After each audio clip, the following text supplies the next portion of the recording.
ఆ తల్లి గొప్పతనం ఎక్కడుందంటే, దుర్గా అని ఒక ఆయన ఆర్తితో అన్నాడు. ఆయన ఏదో బెంగతో ఉన్నాడు, ఏదో భయంతో ఉన్నాడు, ఏదో బాధతో ఉన్నాడు. దుర్గే స్మృతౌ హరసి భీతిమశేష జంతోహో.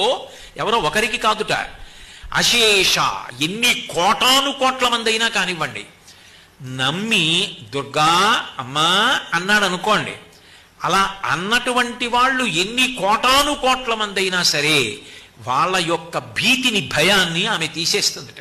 దుర్గే స్మృతౌ హరసి భీతిమశేష జంతో స్వశ్చై స్మృత మతిమతీవ శుభాం దదాసి.